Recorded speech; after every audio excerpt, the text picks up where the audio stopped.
Happy New Year. Happy New Hi, Year. Happy New Year. Happy New Year. Oh my goodness. It's so good to see you, Ibukun. And as we can tell, we have someone special here joining us, Bimpe. Just to give a bit of Hi. background. Bimpe is a very dear friend, more like a sister to me, and I'm so excited that she's joining us on this conversation.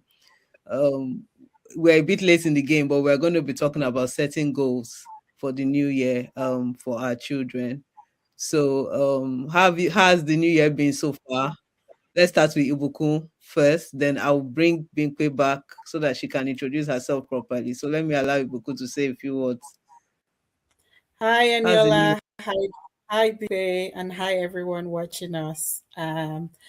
So far, the new year has been very slow. And I woke up this morning and realized it's only the 19th. Oh my goodness, we still have a few more, weeks to go. However, we're grateful to God. We've come this far. You know, He's faithful Father. So it's been very busy start of the year. But super grateful. For Yeah. doing it. So our special guest, Bimpe Omole, all the way from the United States of America, from Trump's country. You want to introduce Yes, yourself to us? Anyhow, you feel comfortable. yes, I am. Thank you, Annie. It is really nice to be here. I am grateful, and excited to be here. Like you rightly said, I have been watching your show and I decided, I want to be a part of it. So I'm glad to be here. Because it's nice to see you and to meet you as well. For me, the new year has been relatively slow as well. You know, starting school, resumption for the kid, and also for myself because I'm a student at the moment. So it's been an interesting and a busy one. But I'm sure we'll take you one stride at a time. That's it. We take it one day at a time. I love that. I absolutely love that. You know, so there's something that connects three of us. That's why we're having this conversation, right? All right. So I think the viewers would already kind of know a bit about my own story and probably a bit about Ibukun's story. So can you just tell us a bit about your own story, your own journey? Anyhow you feel Okay. comfortable.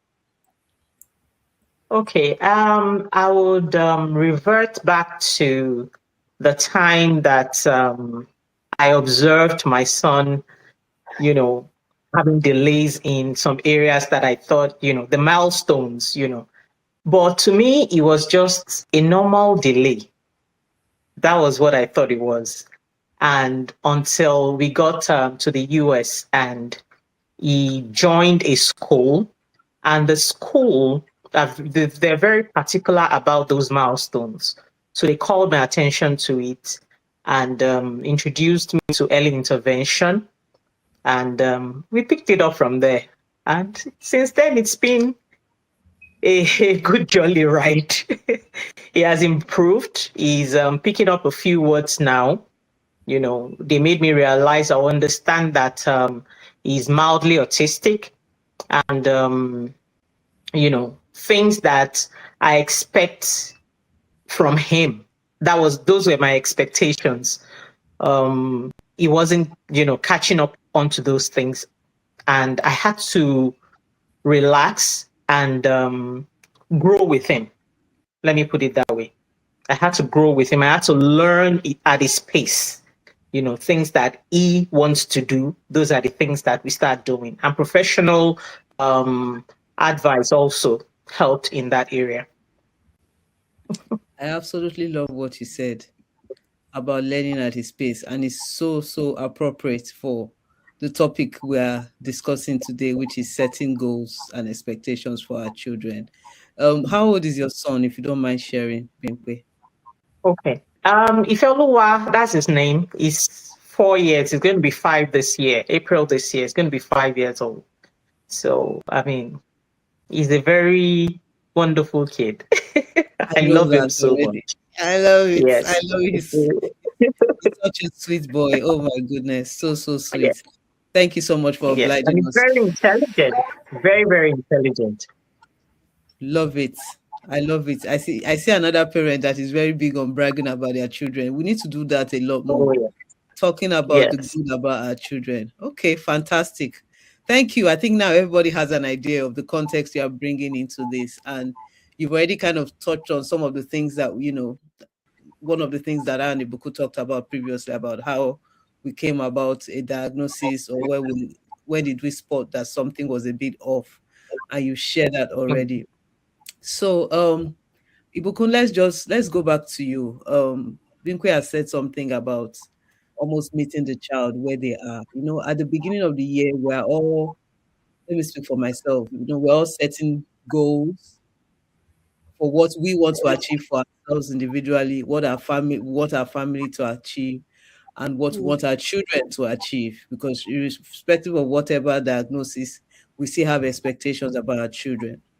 So, because we are all about sharing stories, can you reflect on any experience in the past or something that might have happened recently that more or less informed your decision to either continue to set goals for your son each year or not to set goals? Where do you sit on that fence? Because some people still say, not setting goals and just going with the flow. Some other people say they want to set goals. So where do you sit in this discussion?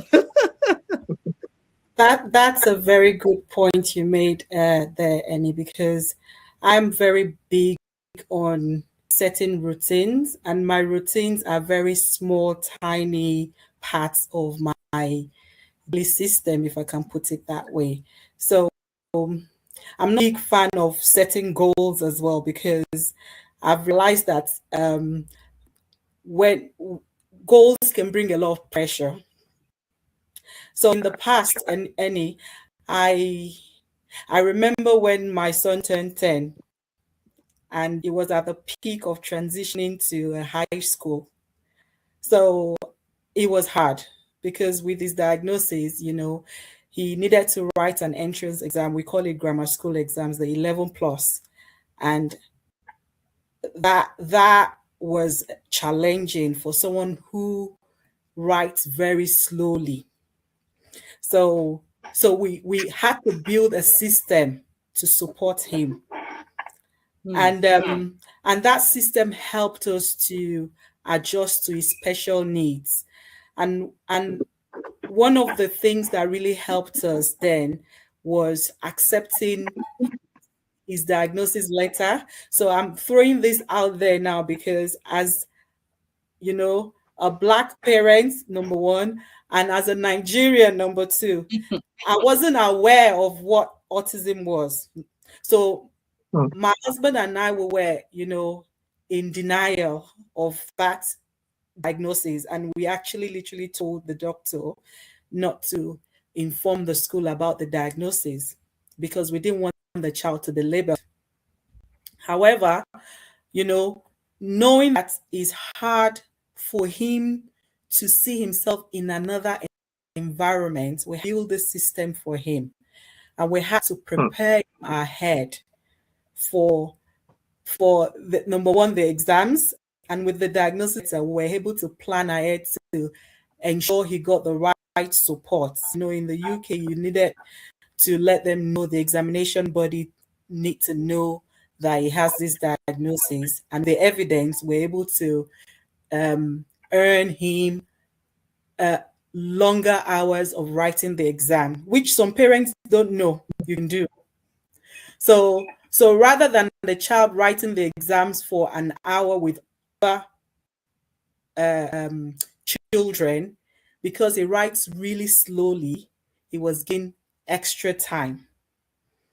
And that went a long way. And I call that a system, not a goal. Because ordinarily, we wouldn't be able to achieve that. There would have been too much pressure externally trying to help him to achieve the purpose. However, with the help of, the right support and the right system, we're able to achieve that. And I'm saying goal settings, I do that, when I need to, especially at work.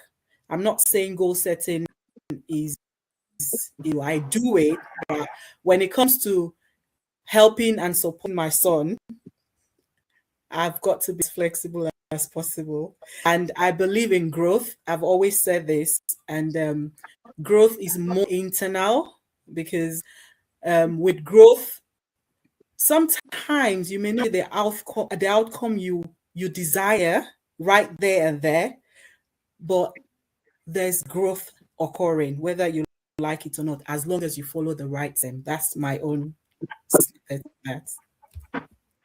I absolutely love that. And I like the fact that we're all kind of like in different, well, interpreting this in different ways.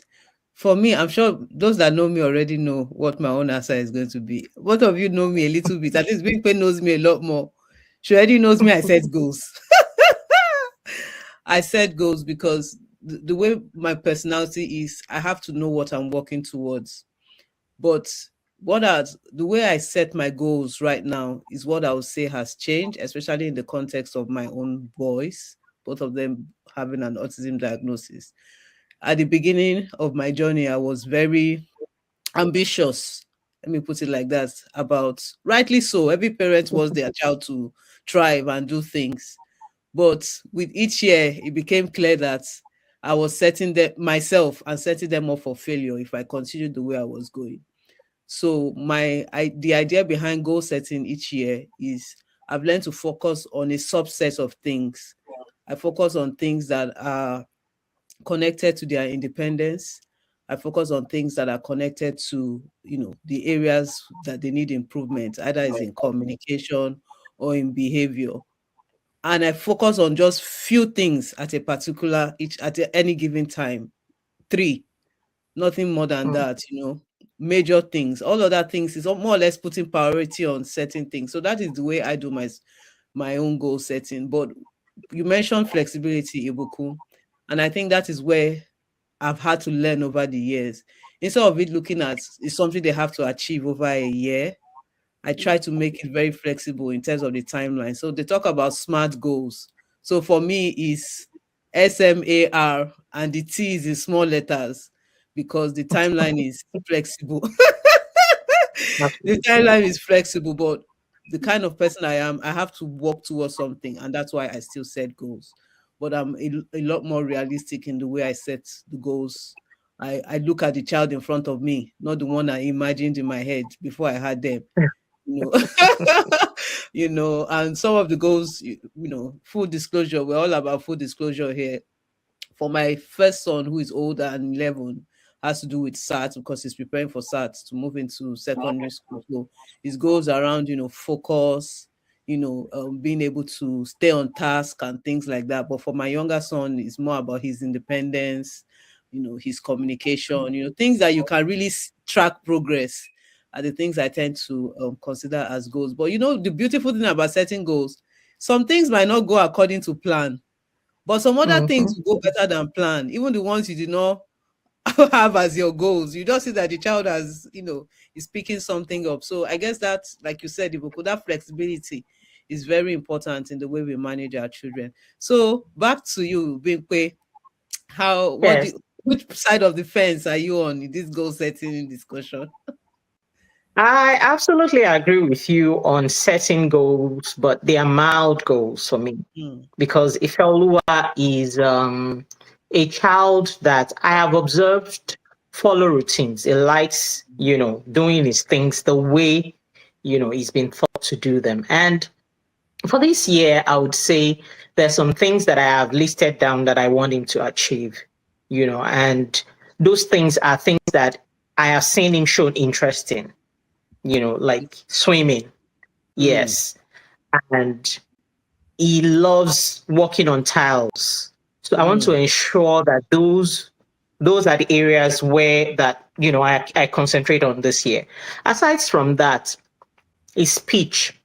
I intend to get him a speech therapist to help him, improve in that area as well. So those are the 3 things that I want to focus on this year for him. And they will end up being a routine, a routine for him. So once he steps into that line, he will follow through. That much I know about him, So hopefully by I didn't put timeline because, like I said, I follow his own time. I don't want to put pressure on him because putting pressure on him will make him start throwing tantrums, will make him lose interest, and we have to start all over again. So I watch him, I let him, follow his own pace, and that sets the timeline for us. So I just hope that we get the best out of it, and I know we will, because even in his school, I have realized his teacher told me that Ifeoluwa is one of the best students in school because wow, I monitor that progress. When it comes to his academics, we don't lag behind. We don't slow down. We just make sure that we support him in every way we can to meet up with the set goals of the school as well. And they have those special programs for special children at a school. So, and I follow through. I don't joke with that. I follow through. You're such an intentional parent. I'm not surprised. I mean, I am very intentional. I am very intentional, because it's the only kid I've got. Yeah. So I think it's like your you said from the it's your personality. Yeah. Even if you had 10, you will still be intentional. Yes, I'm very intentional from the start. Like you said from the beginning, you said you had some, things that you thought in your mind, you already pictured what you want for your child. And that's exactly what I wanted to have already pictured how or when Taramide will be. If Oluwa will be 5 years old, this is where I want it to be. But it's not as we plan. It's God's plan for us, and we have to stick with that and work it out. So. I absolutely love it. I love it. You see, three of us are very aligned in the way, and I hope that those that are watching this will find a rhythm that works for you. I mean, it's about what works for your family, it's about what works for your child. And like she said, like Bimpe said, it's really letting the child guide you, really. And you touch on something which is something that in my community, Travel Beyond the Label, we're very big on. This thing about interest. This thing about interest. I mean, I don't know how else to loud it. We must begin to harness our children's interest, because that is really where I think their independence will come from. That cooperation, that confidence, that they need to become who God has created them to be. I think that notion about interest is really something that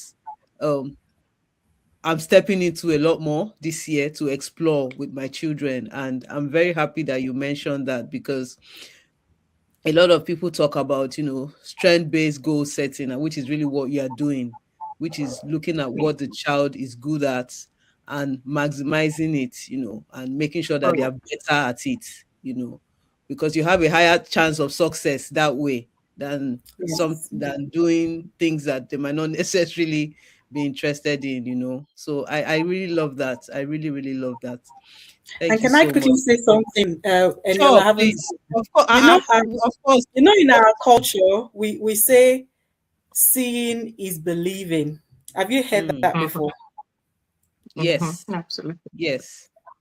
However, in our own situation, especially when you're dealing with neurodivergent young people, my son is 13 years old, he's going to be 14 this year, is more of believing is seeing. And that's what that I want to emphasize that, because that actually encapsulates what Bimpe said, and also for you, and you have to believe and have faith that child, that everything, that child will fulfill his or her maximum potentials. Because if you wait till you start seeing it, you may not even see anything till that child becomes an adult.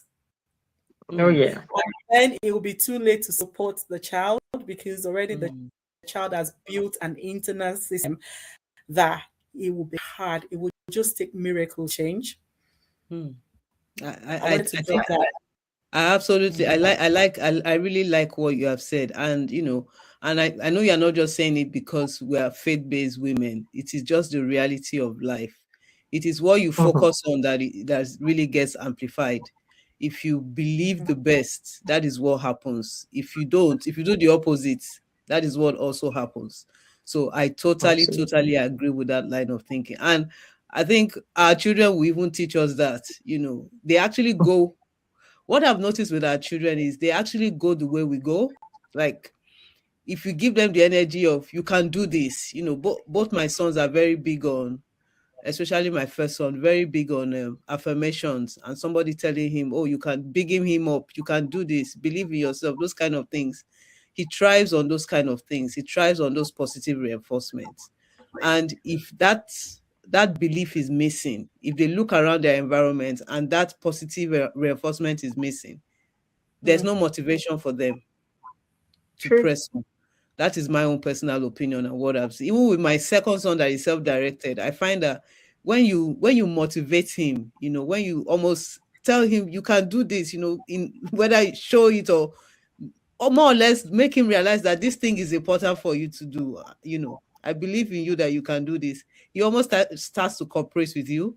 I don't know how to explain it, but I'm sure you get what I mean. So I really, really love what you are saying about that. Okay. So there's no how we can have this conversation without bringing our culture into it. Oh I yeah. mean, we are Black women. We cannot run away from the cultural aspects of things. Mm. Sometimes I don't know about you. I really want to hear what you guys feel like. I feel like sometimes when you're in certain quarters, it almost feels like people make us feel like we're not pushing or challenging our children enough. Like, it almost comes across that, oh, because of this difference that we have accepted, that we're not really pushing our children. Is that how you feel? Or have you ever experienced something like that makes you feel like because your child has a difference, you're not challenging them like other neurotypical children are challenged? Is that how you feel in the context of our culture? Or what's your own perception in general? I'll let Bimpe go first. Bimpe, what's your thoughts Okay. on that?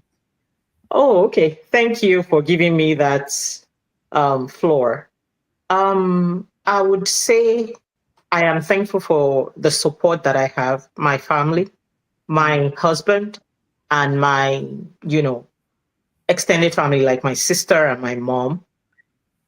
They have been so supportive. They have been understanding. mm, My sister read more than I think I even, read about neurodivergent children. She mm, went like all the way to learn about them, to do research about it, to, talk to people about it, to find some of our friends that have children like that, and to, pick things that are similar to what Ifelua has, and, to let me know what the difference is. mm, And I was thinking about it this morning when Taramide Ifeoluwa, I call him Taramide, I call him Ifeoluwa because his full name is Ifeoluwa Taramide. When he woke up on Thursday, he came home with a red eye and he started running temperature like late in the night. I put him on his Motrin. I checked his temperature. On Friday, it was fine. Saturday was fine. Sunday was a little bit fine. Then this morning, I observed he had some kind of rash on his body. And I called my mom. That's my go-to person. I called her and I'm like, Mommy, I spoke Yoruba to her that I observed this, I observed that. And she was like, okay, why don't you try to use this calamine lotion mm, on his body? It is, and I said to myself, Entioba, and Tobani something Lomande going. There's one saying like that in Yoruba, that you can only get into trouble if you have someone to fall back on, that kind of thing.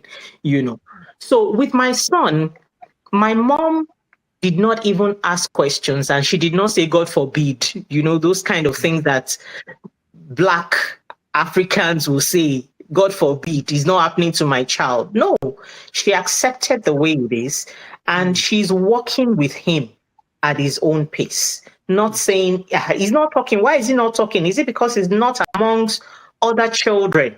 No, she's not that kind of person. When we explained it to her, she understood it, because she has also been, in a civilized country like this. She's been in the US for a long time. So she understood when we told her the symptoms and the signs that we were seeing with Taramide. And she said, I can work with him. She comes here and she would babysit him for me. And she will, in the evening when I come back, she would just be like, he's fine. He didn't really trouble me. Our normal parents will be like, this child's trouble is too much. He's screaming, he's shouting. No, my mom is not like that. And for my husband, he tells me, let's just continue to do the things we do. Let's get the support from the system. Let's put our own effort as well. Let's find what his interests are and help him build those things. The total package. If you have that kind of support system, with a child like that, I'm sure it would improve. And you yourself will have some kind of rest, because it can be a lot. It can be stressful. But when you have that kind of support, you can take a break, reset yourself, and, get back into it. For me, that's the way I've been whining my engine. Let me put it that way. I'm servicing myself. Wow. I mean, you're one of the very lucky few, but I'm so happy to hear that you have your support system and you don't have that additional pressure that other people have to go through. No, not at all. Do you have any few words to add to that? I mean, my few words are, the rate at which your joy is full depends on the rate of, that support system you've got. Because you can imagine that many parents, some are even single parents, honestly, are struggling daily to get just a tenth of what you had or what you have. Yeah. So I think gratitude is key. And even if you don't have that support system, create it. There's no excuse. You've got to go and create it. You must be a part of a community. And that's what I say to my community. You have no excuse. That's your child we're talking about. You've got to find the right support system for that child. And it might be a good neighbor, it might be a good teacher, or, a member of the church. And I know in one of our episodes, Eniola said a real good thing about how, Eniola, should I bring that story? My dear, before we go in another tangent, let them go and watch it. Watch it, honestly. I love the positive energy. Let's keep it. Yeah. So amazing. That's why I'll say well done, and look after you, look after that support system. Oh, It's got yes. to give and receive. It's got to be two-way, and that's how it will work well. Yeah, by God's grace. Mm-hmm. Beautiful. I mean, so many nuggets, so many words of wisdom that I'm hoping that our viewers can really imbibe. I think the reason why we do this kind of conversations is really to create awareness so that people can begin to rethink some of these mindsets. Mindsets, they say, is very difficult to change. Culture, they say, is very difficult to change. But we have to relearn and learn that, I mean, which parents, which individual will be happy to consciously or unconsciously not encourage their children to be better? I mean, let's even think about it logically. Who wants to consciously spoil their child, as some people say that we do with our children? Nobody wants to do that, but you have to do what works for the child. You can't put unnecessary pressure on a child. If the child is not potty trained before they go to school, it's not because they didn't try. They tried.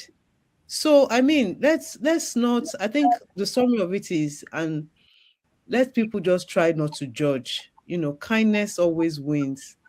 It's those that are on this journey that can really explain what they are going through, and I'm really grateful Absolutely. that we all have a sort of support system, and we are surrounded by positive people. Like, I'm grateful for my own support system. I'm grateful for the community that we are building. I'm grateful for the fact that even me, I'm learning to own my journey. I wasn't like this a few years ago, and I'm so grateful. Bimpe is smiling. Like, I'm sure she's like, this Eniola that I've seen is not the Eniola I knew, but I And mean, I tell you, Eniola, it's good to see mm, this side of you. And that actually gives me, you know, let me say strength to mm, know that there is absolutely nothing we set our mind to that we cannot achieve, mm, you know, mm, especially when it comes to our children. We go all the way, we go the whole 9 yards for them, you know, unapologetically, because unapologetically. yeah, because we believe they can do so much more with the right support. Well, I mean, we're going to shoot beyond the 30 minutes that we normally do, because I mean, with this opportunity, three powerful women like this, there's always so much to talk about. Well, viewers, please bear with us. We are not going to keep it for too long, but I believe you are enjoying the conversation. And you see, I think you talked a bit about it already, Bimpe. Thankfully, you have a wonderful support system. And one of the questions that people ask us consistently when they engage on some of our posts is like, how can other people who are not on this journey, how can they Mm, support families like ours? We've talked about mm, awareness, we've talked about kindness, but in practical yeah. terms, what, in your own opinion, before we now move to Ibukun as well, and I will also share some things, what do you think people can really do to support families like us to make this journey somehow easier? Yeah. If there's any word like that. Yeah, there's so many things, people can do to support families like ours. The first thing I would say and put out there is be patient, Mm, Mhm. empathy, empathize with us when you see us. mm, Those struggles, they show, but we know how to mask it. mm, You know, okay, I'll give you an instance. When I go to church every Sunday, I like looking my best when I'm going out. This is not the being pay you will see on a Sunday. No. mm. Yes, and I'm sure you I know know that, you. And, the way I look is the same way I want my son to look. So when you see him, you won't even know that he's a child with some kind of delay in any area of his life. Mm, You understand what I'm saying? So, but when you see him, display those attitude, or, that's when you start picking up, oh, this child you know, is slightly or mildly autistic. That's when you see it. When you see that, don't judge us by the way we react to them. mm, Rather, empathize with us, be kind to us. If you have the ability to, you know, calm the child down, you can also come in and use your skills in that area, like speaking quietly, going down to his level, giving him eye contact, mm, holding his hands, telling him, those things, those words, gentle hands, not the usual bag that we know in Africa. No, it does not help. It doesn't help, you know. And for the parents, sometimes we need our flowers. You need to tell us that we're doing a great job with our mm, children.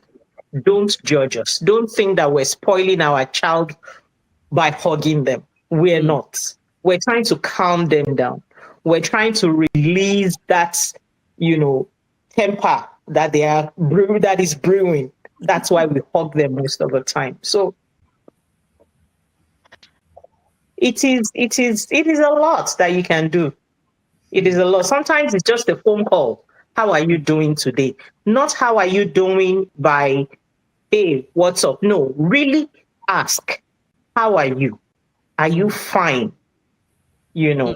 So it goes a long way. It goes a long way. I love Like it. Absolutely. Eniola, we do that. We call each Yeah, other of just to course, ask how we're doing. of course. Not, yeah. So, I mean, you've said it. Yeah, I don't think I even have anything else to add after what you have said. But I know Ibukun has a lot to add. So let me pass it on to her. Honestly, we have said a lot of things there, especially when it comes to empathy. Empathy is a big one that is really lacking in our African culture. And I just want to say to, aunties, uncles, grandpas, grandmas, put yourself in that child's shoes. It could be you, it could have been you even, and you just got about it. My husband usually says, Ibuku, if there was something like this in Nigeria, I'm sure they would have diagnosed me with autism if I was in Nigeria. He says that. Do you understand? So why don't you just wear the same shoes with that parent or with that child? And I want to say I'm very big on advocate. We need to advocate for one another. We need to just be a solicitor, and it takes guts to be able to stand out and stand up for that individual. They go through different things like bullying, yeah, like it's called neurodivergent. That alone should help us to think that there's something beyond, the mind, that these people are actually trying to even understand their own behavior. They actually think. absolutely. So it calls for advocacy. And I want to, tell anyone who is in that position to help support us in any way. Just be the voice, be the voice. It starts from places like governing bodies, be the voice. When you are in the parliament, be the voice. When you're even on the bus, when you see these children getting bullied, be the voice. Yeah, My mom usually say it takes lots of beautiful trees to make that forest. One tree cannot make a forest, and even they say a village, it takes a village to raise a child. Don't they say yeah, that? I think we need to yeah. back this, these great cultures, this great, believe in maybe, should I ancient proverbs they are there, or are they sayings that are there for us, to just fall on when we need it? That's very, Yeah. very important. Yeah. I mean, I think we're definitely going to have another episode that talks about advocacy, because I don't think people understand how important that thing about advocacy is. I mean, my whole life now is advocacy on my personal handle, on my community handle. I'm just because I just look at the society. I mean, if people are not empowered to advocate, then Hmm. we will remain the minority. Absolutely. We can't afford to be the minority. I mean, our children are growing and there are people before them. I don't want to be the prophetess of doom, but there will still be people after them that will have this difference. So if we don't Mm. start to advocate for people now, what Hmm. happens the next generation? What happens?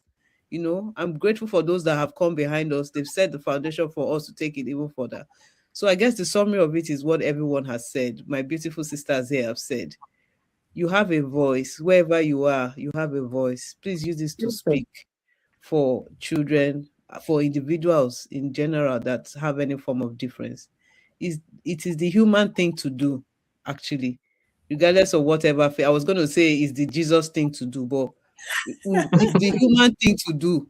It's It's the humanity, human Eniola. it's Humanity. humanity, regardless of your Yeah. faith. That's the human thing to Yeah. do. If somebody else, Yeah. you know, at a disadvantage, you try to bring them up. That's the human thing to do. I love this conversation. We can be here all night, but I think we should just pack it here and just give some closing reflections. Thank you so much, my dear sisters. I mean, this is why it's a conversation. We are just flowing and Really. we're all in alignment. People, you're coming back. Yeah, yeah, yeah. You're stuck with us. I'd So love to. I'd you're love coming to. back. I'd Oh, love you're to. stuck with us. You're stuck with us. Because the more I'd of us love that to. do this, the better we can amplify the voice of the advocacy which we have started, we can amplify the Yes. voice. So Yes. what would you like to tell our listeners as we start to wrap up? Oh, in closing, I would say this. We are not superhuman. Mm. So don't expect us to do superhuman things. Work with us, empathize with us, show care for our children. If you see them throwing tantrums, or if you see them showcasing those special characters, and don't judge the parents. Don't think it's our fault or we're doing something wrong. We're not. We are blessed with these amazing children, and we're giving it our best to ensure that they fall, in the right, let me put it like, in the right shell where they belong. I mean, that's what I think I have. Beautiful. Thank you, Emila. Thank Yeah. you. Thank you, guys. Thank you, Do you have any Ibukun. words for our Yeah. listeners as we start to wrap up? I want to say thank you, Bimpe, for that. That's amazing. And I hope those listening will just take that on board. It's about our children. And I also want to remind us that it's important to know what system or what structure we're building to achieve that goal. So just stand and reflect on the end goal, actually, what you want to achieve, and build a system around your goals. And it's as simple as, I want my child, for instance, my son is in the season where he needs to choose his GCSE subjects. So the end goal is in a few years' time where we want him to achieve a very good result. But we need to build a system, a routine around that. So what structure, what system you want to build around achieving your goal? And it can be, small steps. It doesn't have to be the big steps, so that there can be consistency, so you don't give up at the middle or even at the start. You want to grow in. So that growth, see yourself first of all as a baby in that system or in that structure. That's a big goal. It may not look big, but it's beautiful and it's big. And then from baby, you need to go to toddler. It's a growth, not a rigid goal or no pressure attached. So enjoy the process, enjoy the journey, and don't forget to comment, like, subscribe. That's a good way to advocate. I thought Ibukun, it was that one was come out. They are going to tag you as a subscribe. Thank you so much. I mean, there's nothing else to add to that. I'm so amazed and grateful for you both. I mean, it's so nice doing this with you, and people can actually see that we are still human beings after all. We are laughing. We are not robots. We are not superhuman. Yeah, we're human. I think for me, the only thing I have to say is to parents on this journey, and we're all, carers. Just January is a very difficult month for a lot of people. So much pressure. I just want you to just breathe and relax. There are 11 months to come. God will spare our lives. We'll be here for long. Don't put yourself under pressure. Relax. Pace yourself. If you are the goal setting one, set realistic goals. If you are not the goal setting one, just have a system around your child or your children to ensure that they are making progress at each checkpoint. And that's all I have. Don't put yourself under pressure. Everything will work out. So until next time, it's bye for now from us. Bye. See you at the next episode. Bye.